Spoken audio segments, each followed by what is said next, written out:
Nginamukele la ekhaya lethu la esichaza khona kabanzi ngamaphupho. Kunabanye-ke ababuzile kuma-comment ukuthi ukuphupha inkomo, abanye bebuza-ke imibala ethize yey'nkomo. Ngizokuchaza konke, ngizoqala nje ngenkomo bese ngingena-ke kuy'nhlobo zey'nkomo. Uma ukuthi umusha kule chaneli ngicela ushaye u-subscribe, ucele-ke nabaseceleni besifollowa. Uma ibuka ku-TikTok ividiyo, thatha inamba kwibhawu usibhale ku-WhatsApp njalo uma uba nephupho ekuseni. Ngiyabamukela bonke abafikayo. Uqala usubscribe, uma ungasubscribe-ile uyasubscribe. Ake ngingene-ke kulokhu kokuchaza kabanzi ngenkomo. Kubalulekile-ke ukwazi amaphupho ngoba abadala indlela abasuke besibonisa ngayo izinto. Uma uphupha ubona izinkomo noma amankonyane, incazelo iya ngokuthi uyazilawula noma cha. Uma uzibona zisemadlelweni noma-ke uzelusa, kusho impumelelo nenhlanhla ekusaseni lakho wena ophupha lelo phupho. Uma lezo y'nkomo zikuhuba, kusho ukuthi izitha zakho zikukhunkule ngomoya omubi futhi zizokunqoba. Kuhlale kuyishwa ukuphupha inkomo emnyama, nokho futhi kusho ukuthi-ke kuzoba nezinkinga emsebenzini wakho noma ebudlelwaneni bakho. Ake ngiqhubeke ngichaze-ke amaphupho ngenkomo, ngizofaka kodwa iy'nto ey'ningi ey'mayelana nenkomo.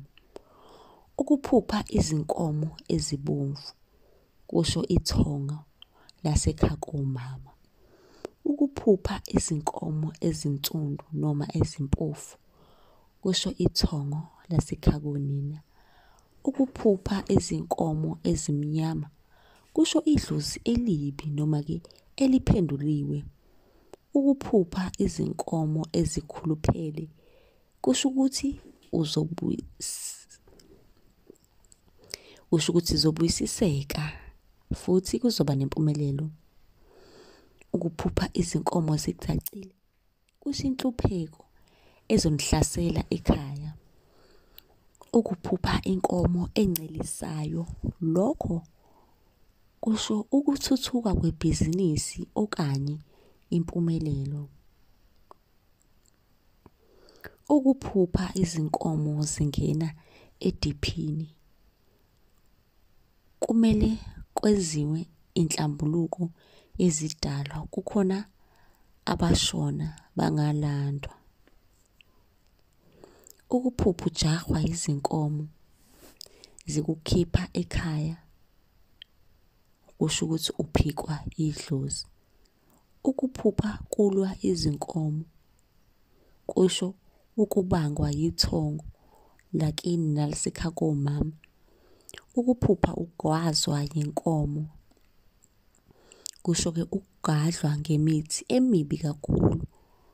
Ukuphupha izinkomo zibhonga kusho ukuthi kukhona isililo esizayo phakathi kwekhaya. Ukuphupha amathole etshakadula kusho ukuthi ithongo lakho lijabulile ngawe, okusho ukuthi konke okwenzayo liyathokoza, liyakujabulela.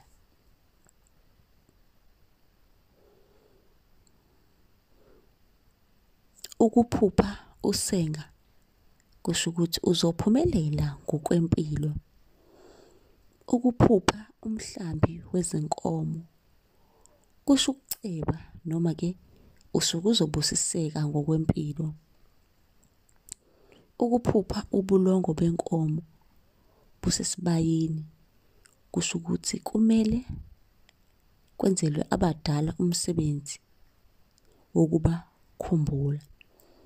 Ukuphupha inkomo emhlophe ikubuka kusho ukuthi ithongo lakho lihle nezinto zakho zizophumelela. Ukuphupha welusile izinkomo zibaleka zikuhlupha kusho ukuthi ithongo lakho liphenduliwe. Ukuphupha amathole esesibayeni kusho ukuthi ungenwa yithongo lamanono.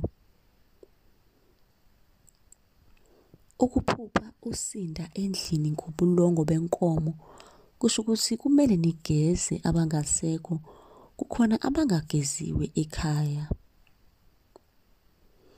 Ukuphupha izinkomo zingaphandle komuzi zimile kusho ukuthi abadala abangeniswanga ngaphakathi. Ukuphupha izinkomo zijahana zodwa kusho ukuthi kukhona umsindo osekhaya, ithonga alihleli kahle. Kunomsindo khona ekhaya, ithongo lakho alihleli kahle, alijabulile kahle kahle. Mawukuthi umusha kule channel mlaleli, ungakhohlwa ukushaya usubscribe, ungakhohlwa futhi nokubuza-ke lapho kwi-comment section ukuze-ke ngizobuya neyakho ividiyo ngizokuchazela iphupho obe nalo. Nisale kahle.